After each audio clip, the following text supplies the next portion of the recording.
Buenos días.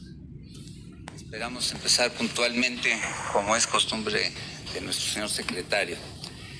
El día de hoy vamos a llevar a cabo una mesa de debates en materia de responsabilidades administrativas. Sean bienvenidos todos los titulares de los OIC especializados en el ramo de quejas, denuncias e investigaciones. También están por aquí los titulares de los OIC especializados en responsabilidades, así como también algunos titulares especializados en control interno, fiscalización y contrataciones. Además, contamos con la presencia de los titulares de órganos internos de control, unidades de responsabilidades, comisarios y delegados, colaboradores de la Coordinación General de Combate a la Impunidad, compañeros de la Secretaría de aquí de la Función Pública, invitados del Tribunal Federal de Justicia Administrativa, específicamente del OIC, muchas gracias por acompañarnos, y compañeros que nos siguen a través de las redes sociales.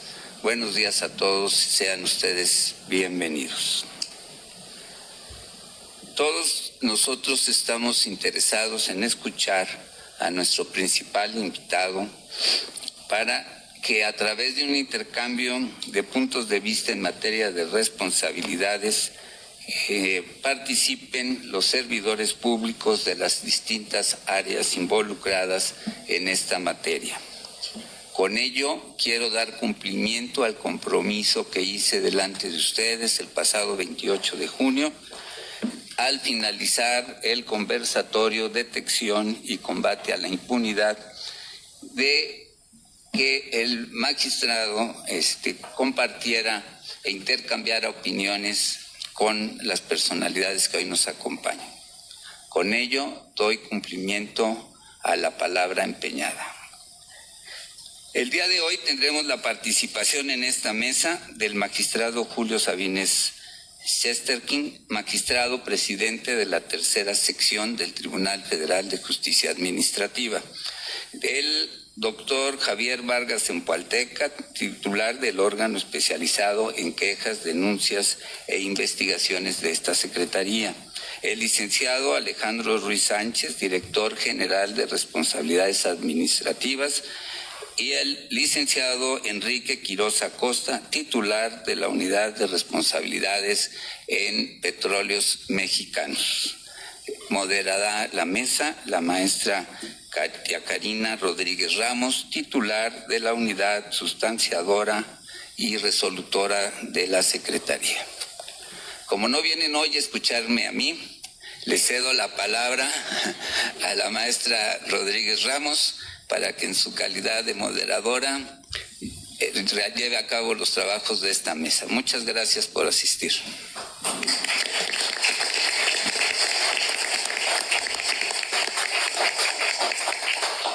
Pues gracias, buenos días, bienvenidos a todos nuestros distinguidos panelistas.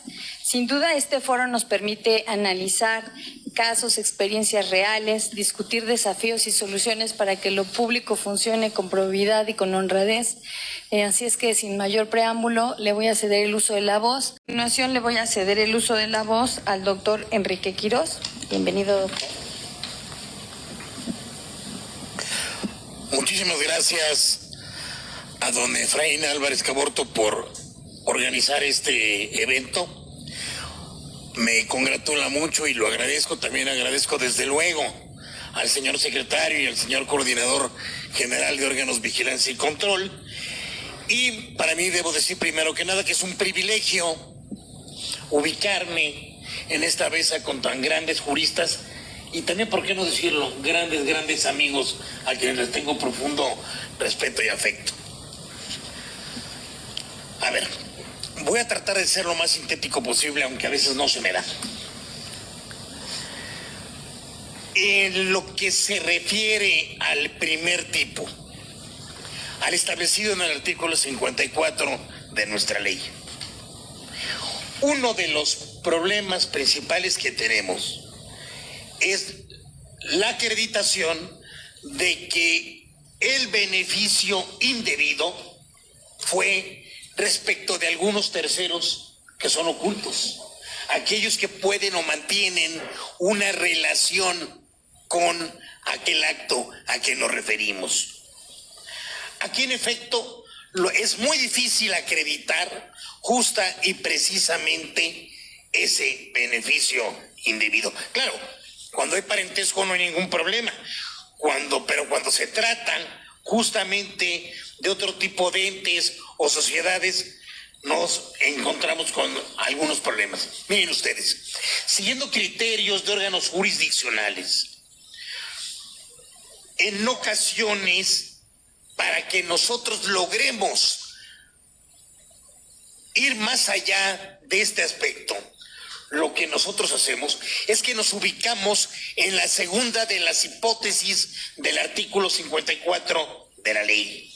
Es decir, de acuerdo a la segunda hipótesis del 54 de la ley, no se requiere necesariamente acreditar que se trata de ese vínculo directo, sino que lo que es menester es acreditar el perjuicio.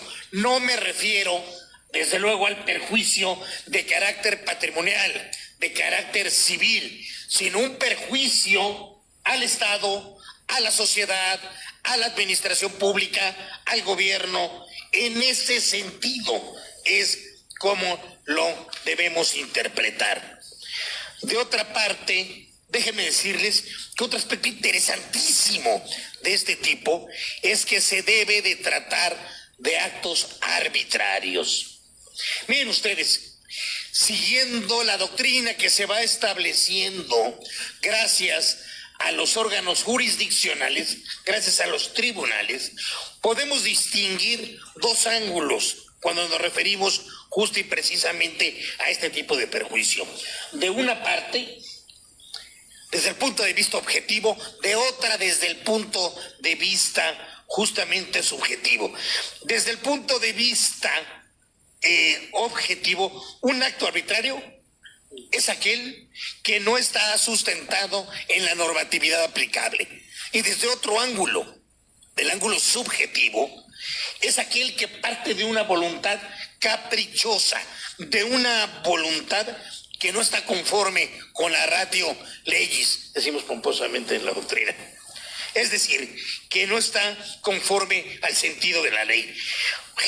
Un aspecto muy interesante de esto es que una vez cuadrada esa situación, debemos tener siempre muy presente desde nuestro punto de vista que la tipología del artículo 54 para referirse al abuso de funciones es genérica. Mis colaboradores, de manera coloquial pero muy atinada, me dicen: cacha muchas conductas, las cacha como los grandes beisbolistas, ¿no? Y en efecto, cuando no logramos ubicar una conducta que consideramos ilícita del servidor público en alguna tipología específica, acudimos a este dispositivo y hemos tenido mucho éxito. Me dio mucho gusto escuchar el ejemplo del acoso, porque justamente es el que al cual hemos acudido para tal efecto. Y otro muy delicado, en el tema del servicio médico. En el tema del servicio médico hubo una ocasión, en un caso concreto, en virtud del cual se lesionó prácticamente la vida de una dama, el útero. Y nosotros logramos convertirlo en una situación que se analizara como conducta grave gracias a la tipología de la segunda hipótesis de este dispositivo legal.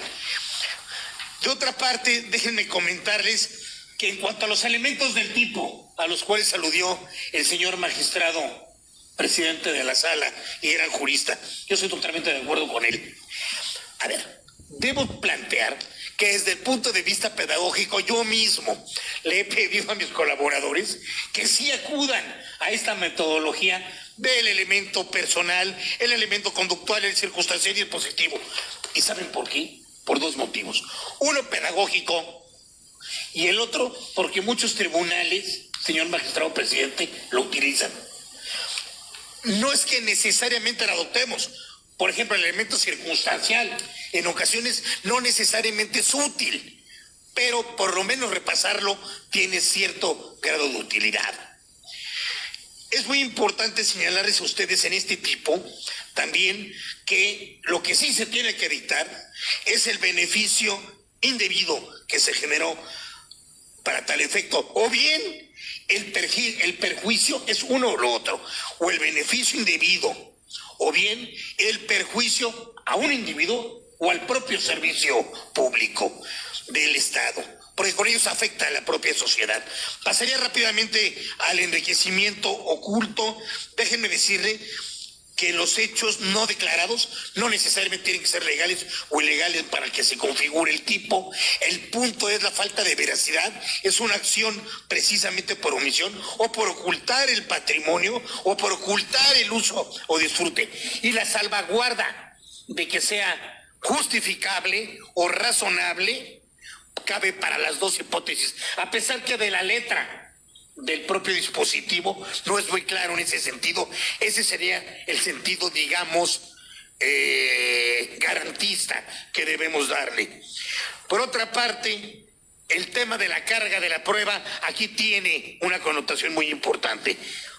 La autoridad investigadora debe acreditarlo durante la investigación y el procedimiento. Por lo que se refiere concretamente también a el otro tipo que nos corresponde, el desvío de recursos, déjenme decirles a ustedes que en efecto es una acción positiva que no puede configurarse por omisión. Aquí sí tiene que ser por acción y tiene también que acreditarse la voluntad caprichosa del servidor público, la ratio legis. No es necesario en este tipo que exista un beneficio directo para tal efecto. En cuanto a la jurisprudencia que cita muy atinadamente el señor magistrado presidente, fíjense ustedes que nosotros, previo a que se requiera esta cuestión, si la presentan, en efecto nosotros no actuamos ya contra esa persona, pero además aplicamos el artículo 33, es decir, solo sancionamos si continúa con la omisión a pesar del requerimiento, porque corrige de manera espontánea el servidor público, y esto va generando un modelo de pedagogía para todos. Nosotros consideramos también que es muy importante recalcar que requerimos de mayor homogeneidad de criterios para poder actuar. Es decir, la certidumbre jurídica con la que los servidores públicos debemos actuar debe basarse en criterios cada vez más uniformes y cada vez que den más certidumbre jurídica. Estamos en una época prácticamente desde el año 2011 donde priva el garantismo. Tiene diversas ventajas, sí, pero también debemos nosotros juzgar con un sentido de combate a la impunidad. El garantismo sin combate a la impunidad no garantiza para la sociedad el propio sentido de sociedad sana, libre, responsable y un servicio público honrado para ser digno. Y en todo ello consideramos nosotros es menester que hagamos un esfuerzo con los órganos jurisdiccionales para ir generando algún elemento de homogeneidad. En efecto, yo me he encontrado y lo he platicado con don Efraín, con criterios de colegiados que contradicen posturas de los tribunales. Y nosotros somos muy disciplinados, pero sí hacemos una atenta solicitud que hagamos un esfuerzo como este para ir generando criterios homogéneos que le den certidumbre al servidor público, pero sobre todo a la sociedad. Nosotros tenemos en la vida el deber más importante, que es cumplir con la propia sociedad. Por mi parte, hasta este momento, don Efraín, señores, compañera, sería cuanto, si me lo permiten. Gracias. Le voy a ceder el uso de la voz al doctor Quirós. Siempre es muy interesante la parte del debate, más que la exposición. A ver.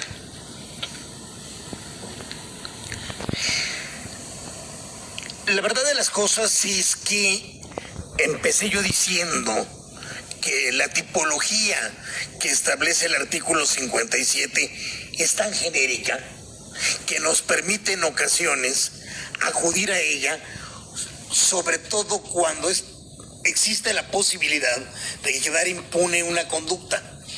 Yo coincido con el magistrado presidente en cuanto a que en un concurso como el que él plantea, en una licitación pública como él plantea, en efecto puede considerarse que aquel que omitió considerar algunos elementos y sí recibió otros, en efecto actuó de manera ilícita. Nosotros lo que hemos hecho para evitar la discrepancia de criterios en algunos tribunales es acudir al 57, no al 54, para que consideramos que con ello corremos menos riesgo por la diversidad de criterios que pudieran existir. Todos son respetables, pero nosotros tenemos la obligación de buscar también que no haya impunidad en el acto. Por eso es que lo hacemos. Yo diría que el problema fundamental en muchas ocasiones es la propia tipología que se establece. Y de ella no nos podemos escapar. He aprendido a través de los años, pero sobre todo de mis colaboradores y a veces también de mis alumnos, que cuando se hace la tipología no necesariamente la hace, lo digo con todo respeto, ni el que juzga ni el que aplica, sino quien legisla y no necesariamente conoce lo práctico del asunto. Pero bueno, a ver, nuestra tipología obedece al mismo principio que en derecho penal, en el sentido de que no lo pane, no hay sanción, no lo pane sin el eje. Si no está en la ley el tipo, no hay sanción. Ese es el problema fundamental, que tenemos que apegarnos didácticamente al tipo. Yo diría, de un punto muy concreto que me interesó mucho del magistrado presidente, bueno, dijo varios, y como es un gran jurista, voy a tener que referirme concretamente nada más a uno de ellos.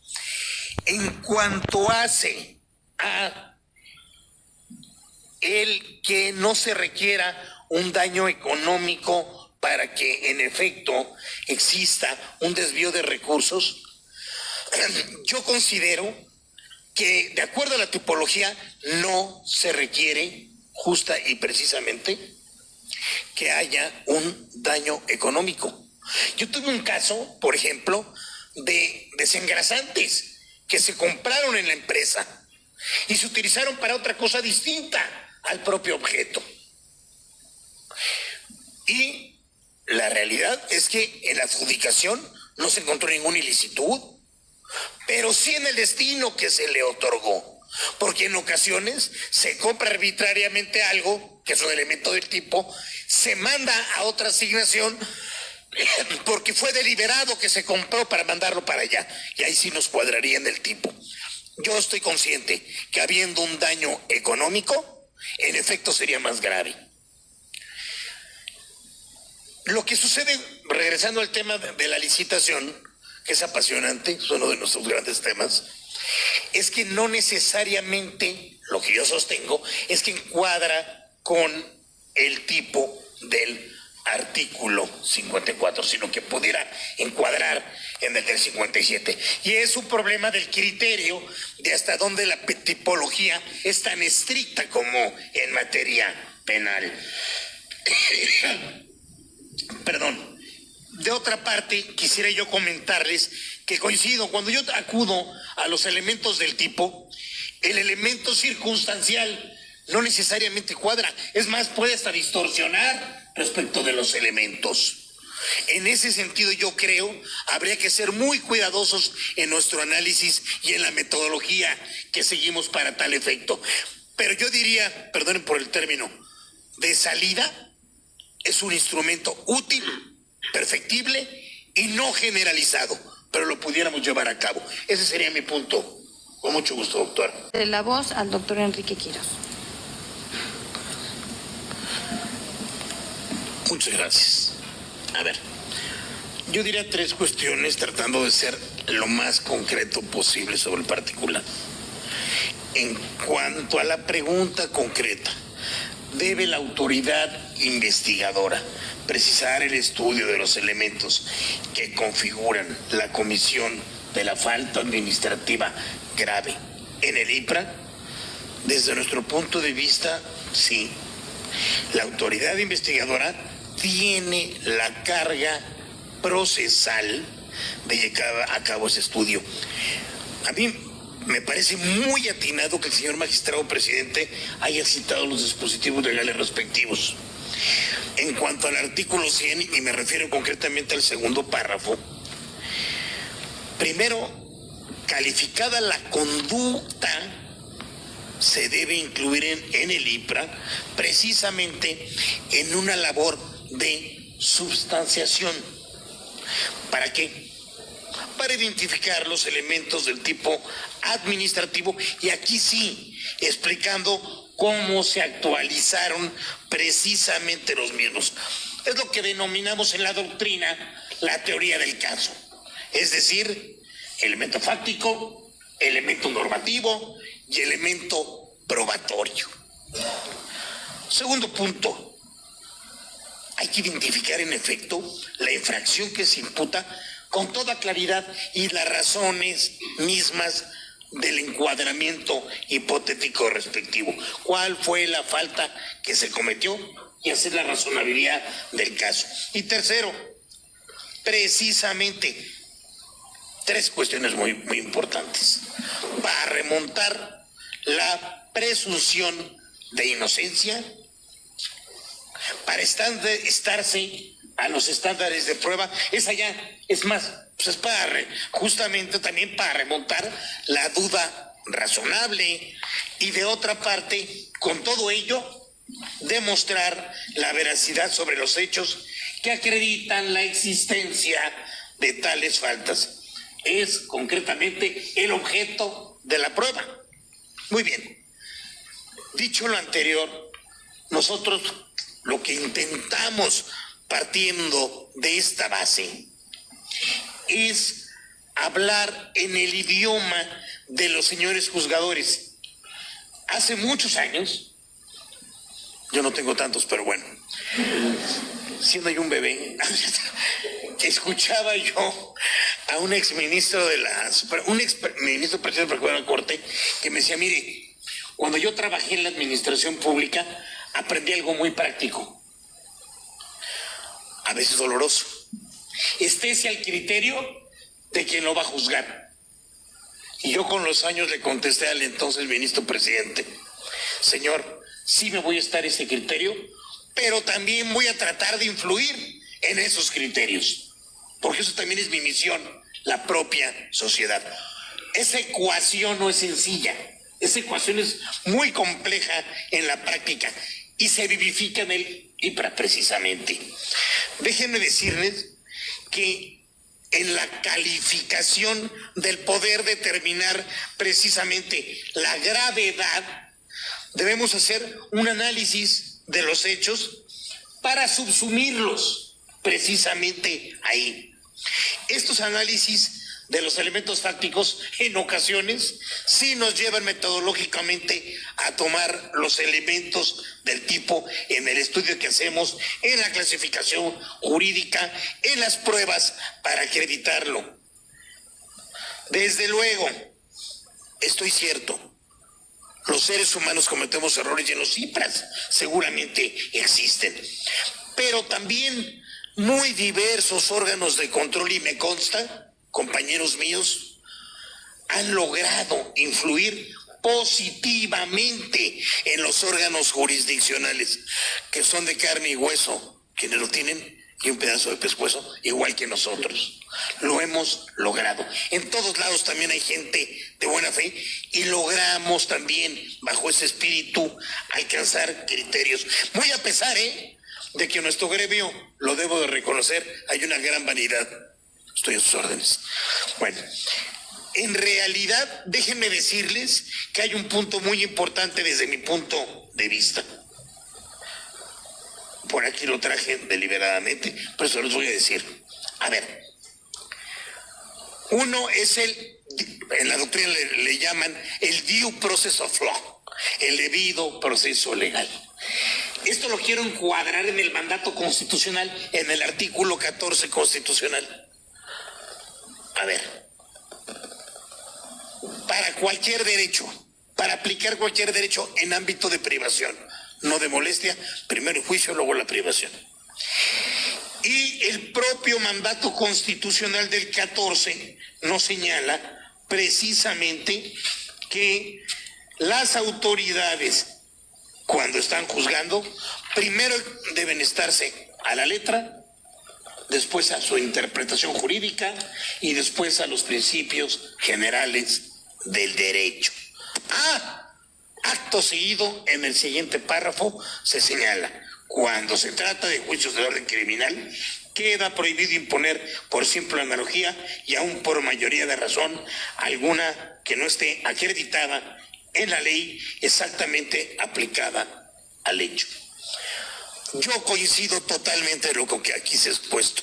Tenemos que clarificar que en materia administrativa disciplinaria debe ser de criterios abiertos. La propia tipología debe llevarnos a una posición de carácter abierta, justamente para poder actuar con mayor flexibilidad en este tipo de cuestiones.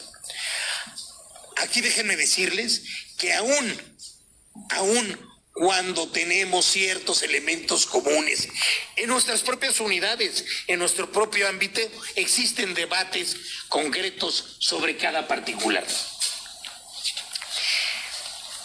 Yo coincido, tengamos mucho cuidado con los elementos del tipo. Por ejemplo, el tipo de finalidad positivo. No es que necesariamente se tenga que acreditar la intencionalidad o preterintencionalidad. Hay tipos que no lo exigen. Segundo, si el juzgador agrega más elementos que los del tipo, en nuestra opinión, y acudo a lo que ha dicho el señor magistrado presidente, tenemos que actuar en consecuencia, no con el ánimo de criticar, sino con el ánimo de aportar mayores elementos para que se cumplimente la ratio leyes, el espíritu de la propia ley. De otra parte, en rigor, en un régimen garantista, la Corte lo ha dicho, los propios juzgadores tienen ya el control difuso. Pueden acudir a una interpretación constitucional, lo cual es muy interesante. ¿Cuál es el riesgo que se corre? Seguramente muchos me dirán, pues la falta de certidumbre jurídica, porque no se genera homogeneidad. Yo creo que este punto sí es materia de evolución.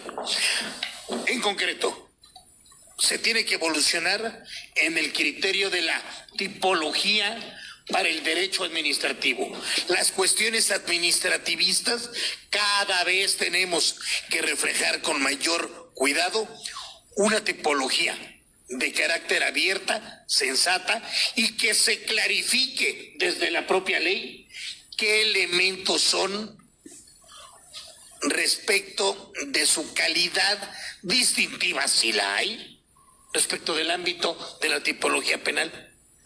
Eso nos ayudaría a todos. Segundo, intentar que esta doctrina no se quede nada más en las aulas, sino que se practique para que sea el juzgador quien lo realice en actos de derecho positivo. Tercero, tener una interpretación evolutiva y progresista de el término formalidades esenciales del procedimiento. A ver, yo siempre he dicho que así como el diablo está en los detalles, también la bondad está en los detalles. Formalidades esenciales del procedimiento. Esenciales, aquellas que sean esenciales son las que exige el mandato constitucional. ¿Qué es lo que implica? ¿Cuál es la sustancia de ello? La sustancia de ello es una oportunidad amplia de defensa y un instrumento específico, concreto, válido y positivo de la autoridad. Nosotros creemos que la conjunción de una serie de estos elementos nos llevaría a una evolución en nuestra materia. Para todo ello, es muy importante fomentar 3 aspectos en particular desde mi punto de vista. 1, que nosotros mismos que actuamos ante los tribunales acudamos de manera permanente con nuestros propios criterios, con mucho respeto, pero también con valor, para no en un plan de enfrentamiento plantear respetuosamente nuestro punto de vista, siempre poniendo por delante nuestra responsabilidad y sin soberbia, lo cual es muy difícil. Segundo, que logremos que desde la propia administración pública, así como van evolucionando los criterios, apoyemos al juzgador para que se hagan homogéneos, no dejarles toda la tarea. Aquí quiero hacer un paréntesis. En este año, en la unidad en la que yo intento servir, llevamos más de 30,000 asuntos.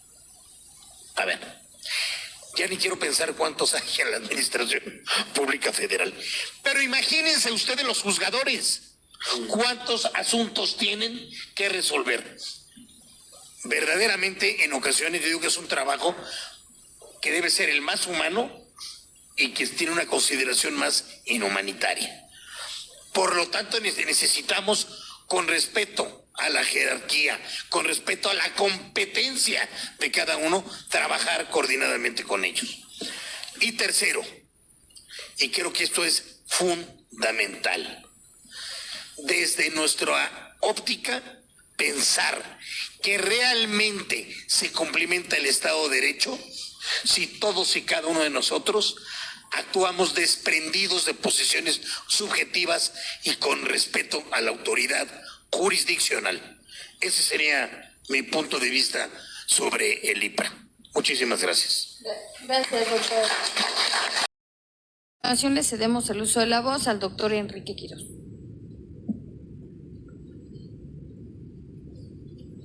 Bueno, yo quisiera, porque es la última participación que voy a tener, comentar precisamente 4 aspectos concretos. 1, que así como hemos logrado en esta reunión repasar, aludir y buscar la evolución en nuestro derecho administrativo disciplinario, tomando los criterios que aquí se señalan, sería muy importante replicar esta serie de reuniones por dependencia, por entidad, y que compartamos la información desde la administración pública. Segundo, todos aquellos que nos dedicamos a este tipo de labor de carácter jurídico disciplinario, debemos, en el fondo, comprender que más allá de que el ser humano evidentemente tiene fallas, somos perfectibles. Y que en materia jurídica las opiniones pueden cambiar, pero que la finalidad de combate a la corrupción es la que no puede quedar atrás. Esa debe ser permanentemente. Tercero, así como con el respeto y la verdad afecto que nos tenemos los que estamos en esta mesa, hemos logrado, aún en la diserción, alcanzar puntos de acuerdo, lo reflejemos esto también en nuestros colaboradores y hacia la sociedad.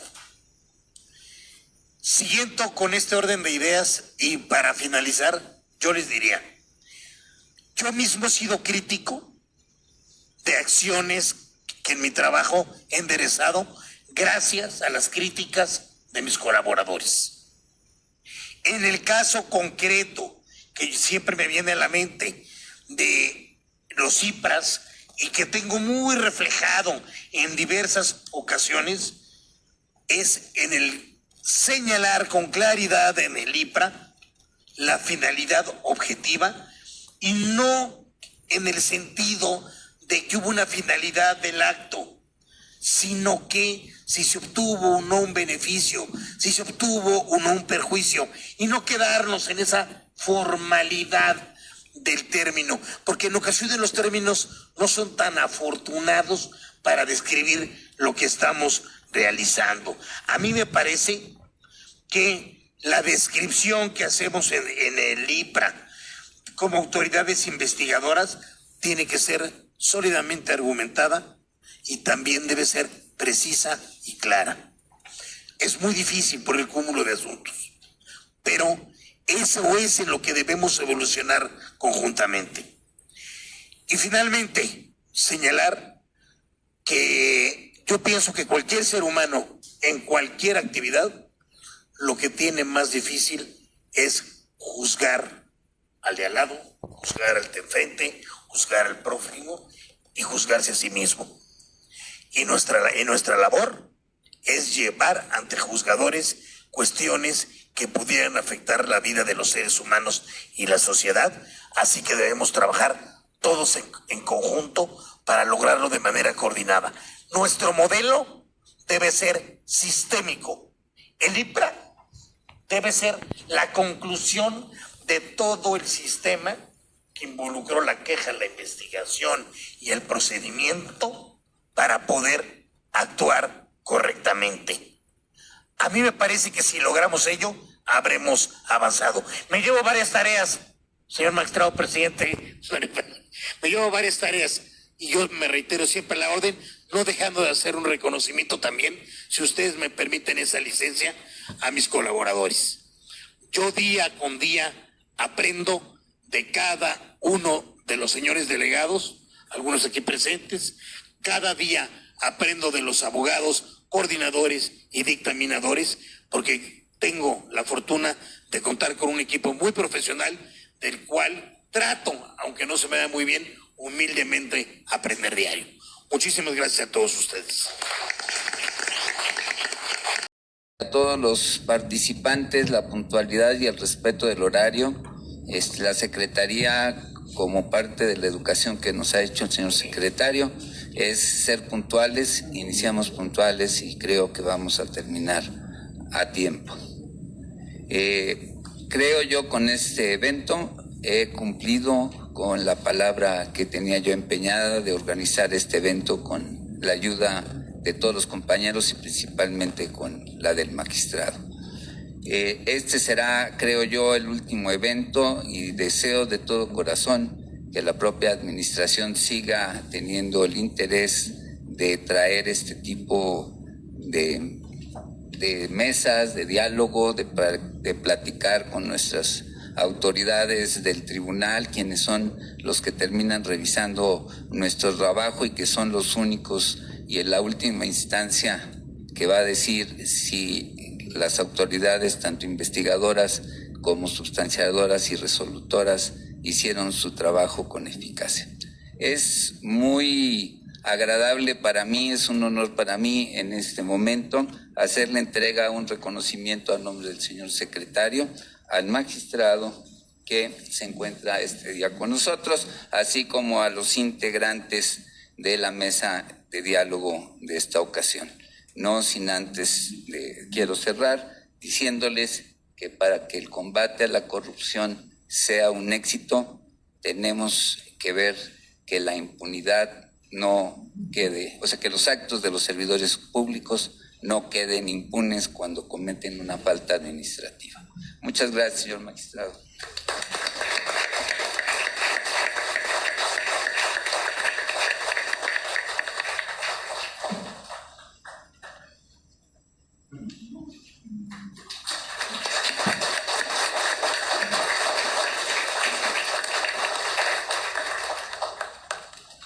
Aprovechando, vamos a darle a los compañeros también su reconocimiento de este evento.